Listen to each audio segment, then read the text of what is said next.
So the next presentation will be from George Church from Harvard, and he'll be talking about genome and epigenome engineering in organs on organoids.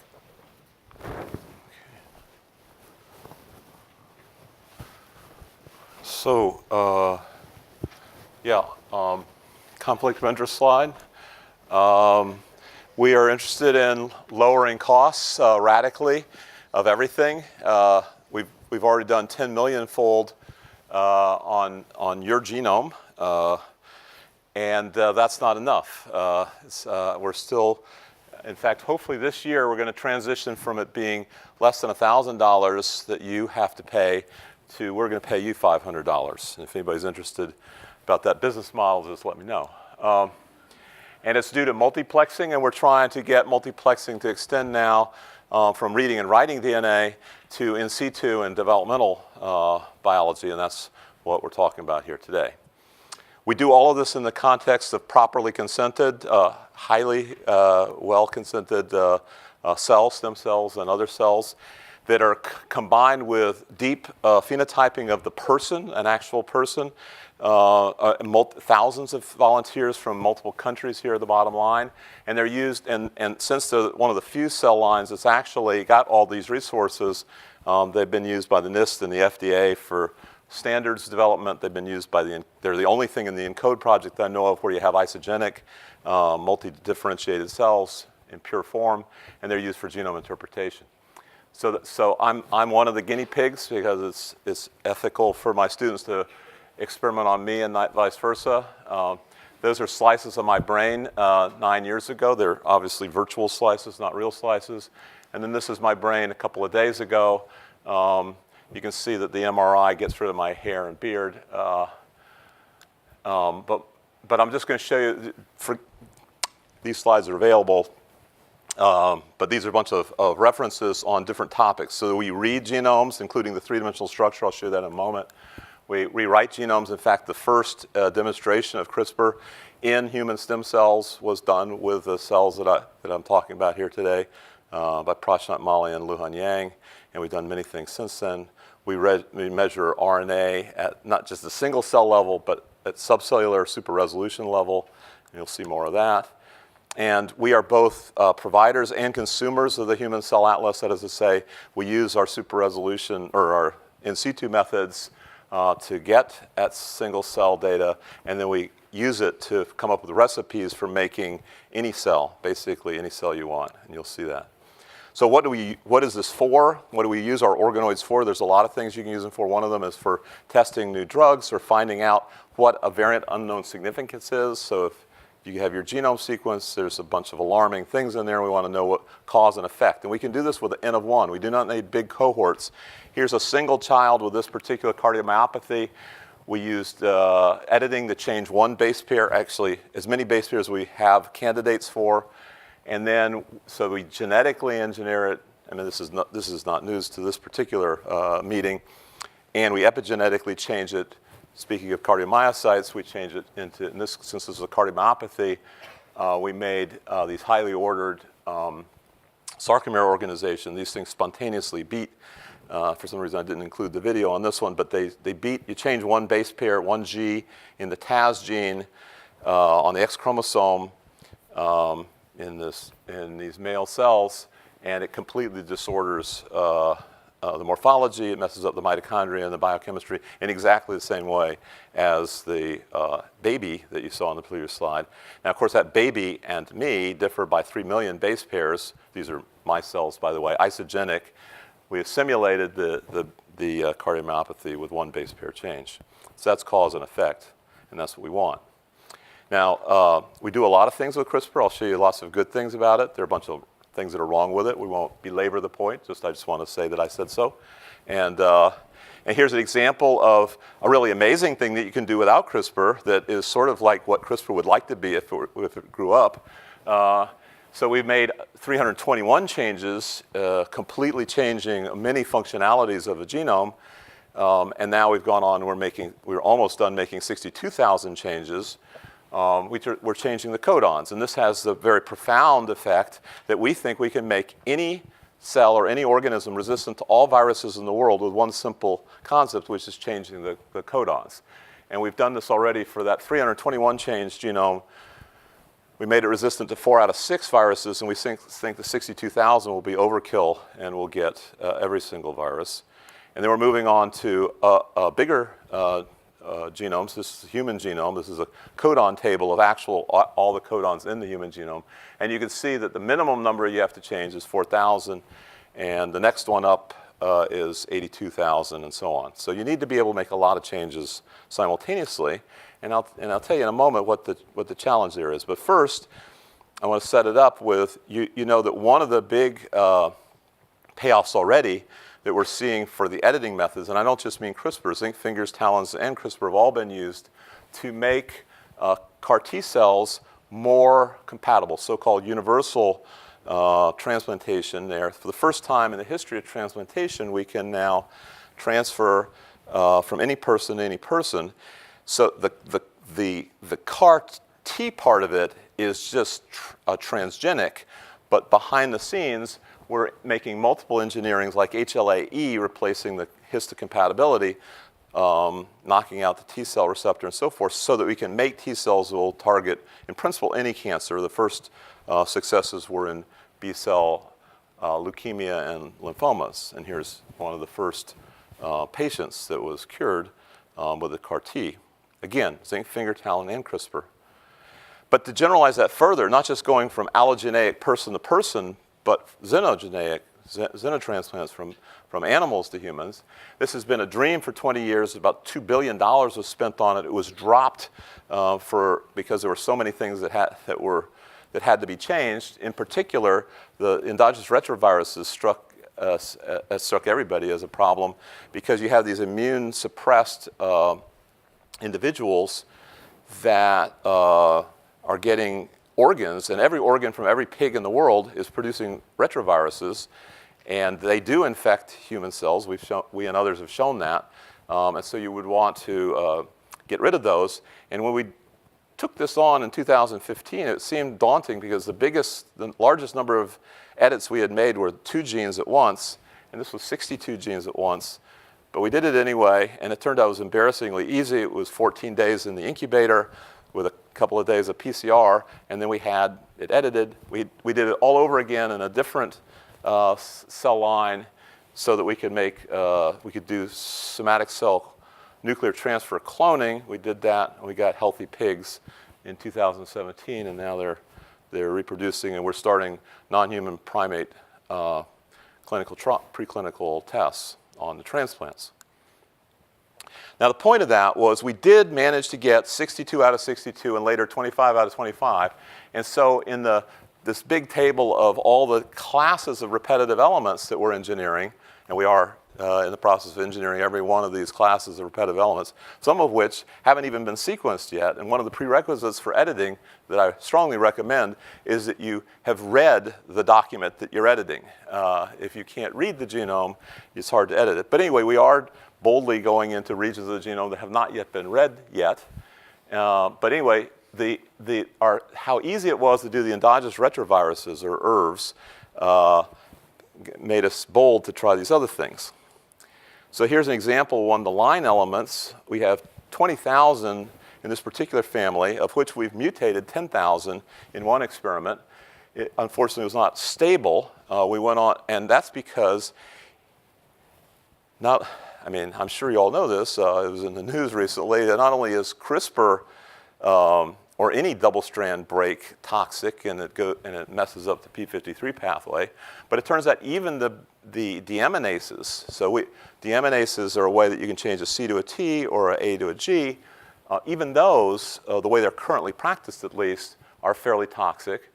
But we did manage to get 272 edits, which I think is the new record for the number of edits in a single cell. But as I've already mentioned, we're going for 80,000. So that's very unacceptable. And part of the trick that we used on the pigs here, again, the recent news about p53 was not a surprise. Here we're using a p53 inhibitor in our 2013 paper, which wasn't quoted, wasn't cited. That's okay. Who cares?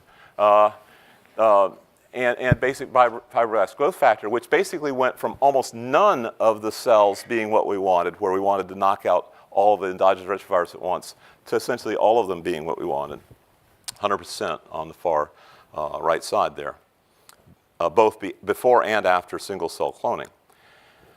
Now, I mentioned deaminases. We're going backwards in time, essentially. The current deaminases do put a nick on one side to get higher efficiency.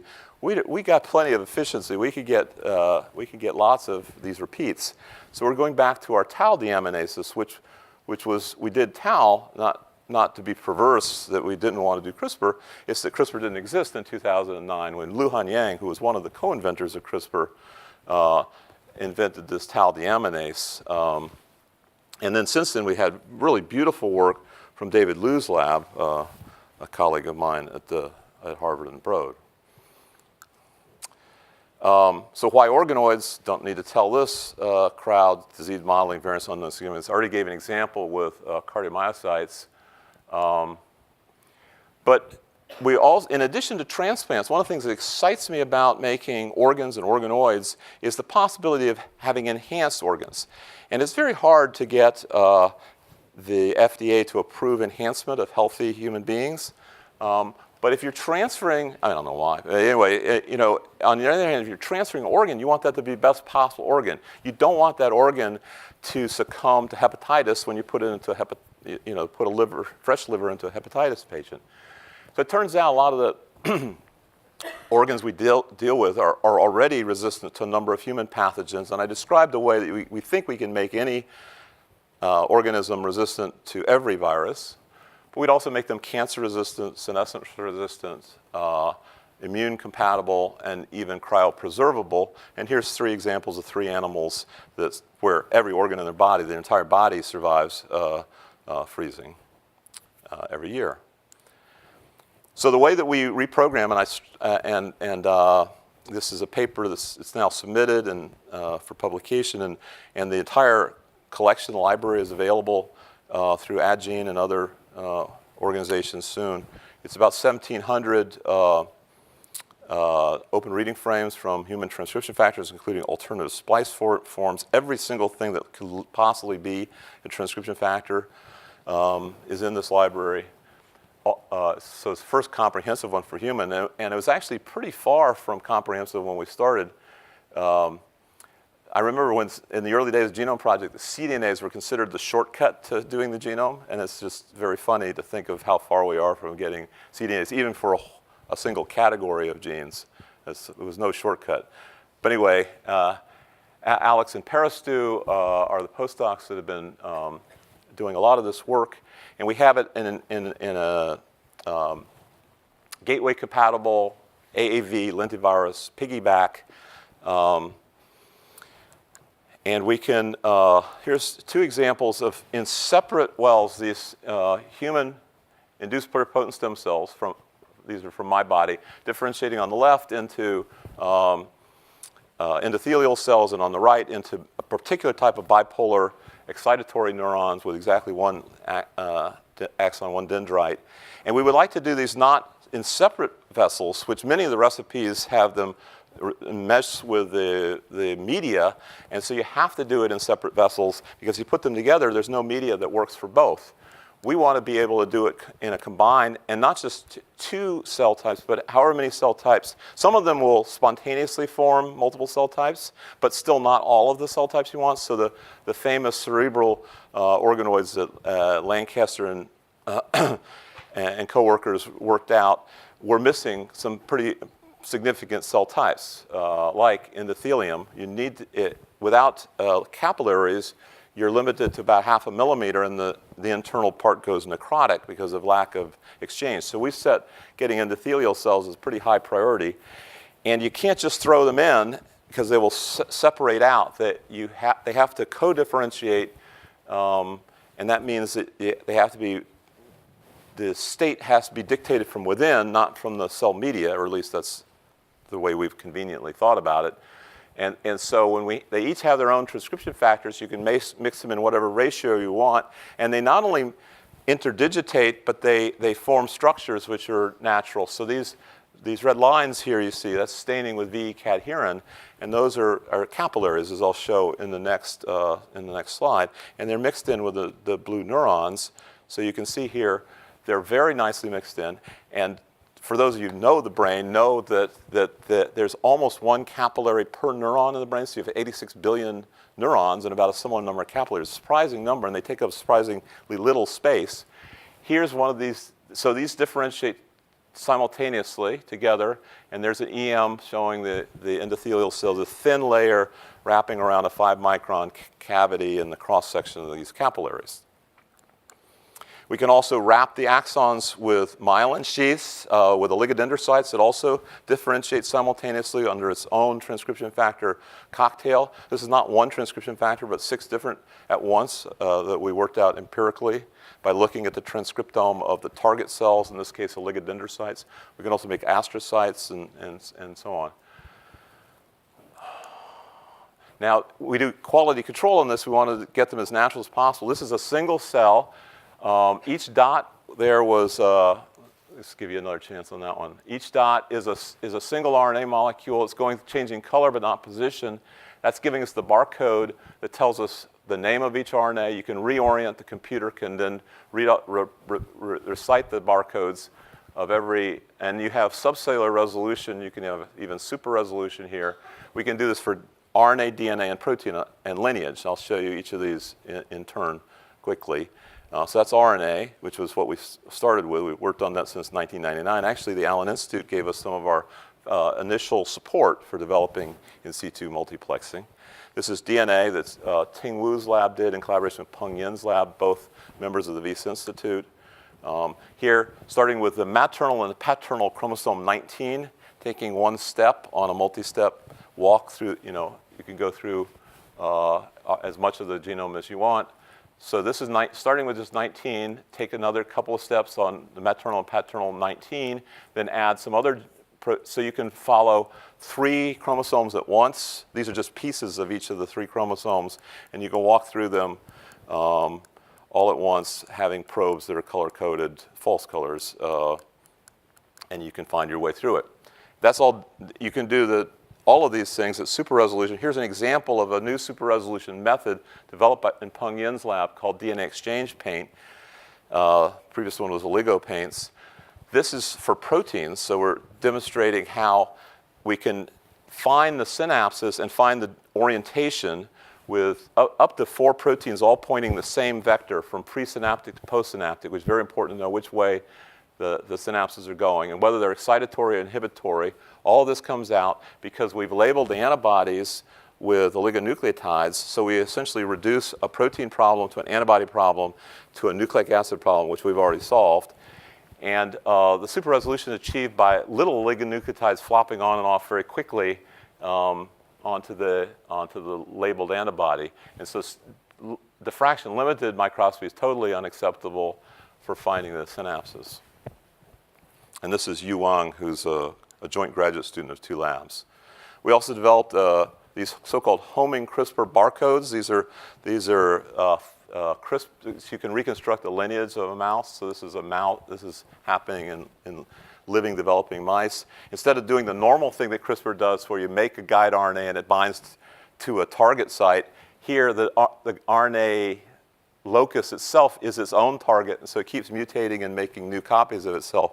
And so it has a lot more information content, about 9 bits of information per homing guide RNA.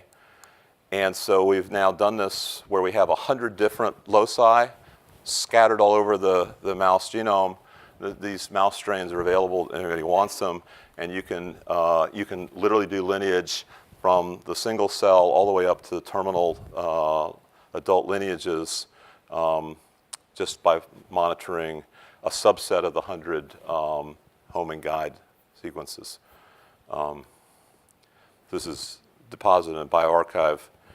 I forgot to emphasize, we have almost exactly the same ideals as the Allen Institute in terms of openness. I did mention that our human resources are the only open access that we know of for human genomes, environments, and traits and cells in one project. And then finally, just just a small note on delivery. Delivery is very important if we're delivering these editing tools to the right cells. So we have efforts underway that use machine learning to fine-tune the AAV vectors, among others. We've made over 200,000 of these different sequences and have screened them for things like lower innate immunity, lower humoral immunity, tissue tropism, and so forth. And this is work of mainly two postdocs, Eric Kelsick and Kai Chan.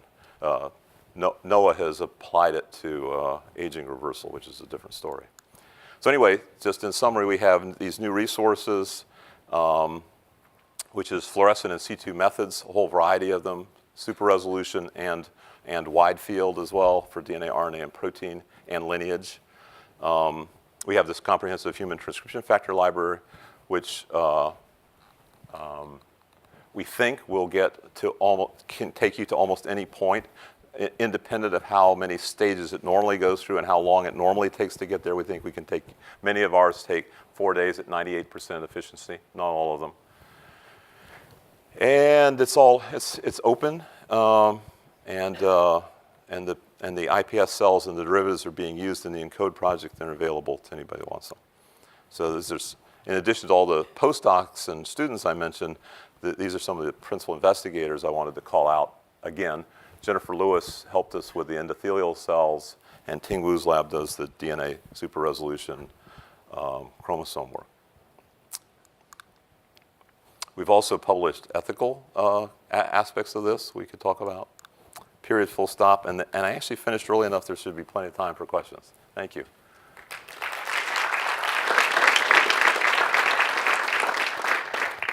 Questions? I have a question for you first while people are raising their hand. How many people here have their full genome sequenced? 3 of them, okay. That's very, very typical for people that are wealthy and well-educated.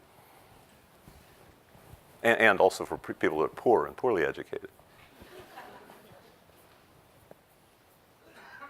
Questions? There's a question over there. Thank you so much. A very technical point about the deaminases and the toxicity. So you did 272 edits, which is definitely a world record, but what is this, a DNA damage toxicity, or in light of the p53 nonsense, are we how can we overcome this if it's going to be, if we want to go base editing outside of CRISPR? Right.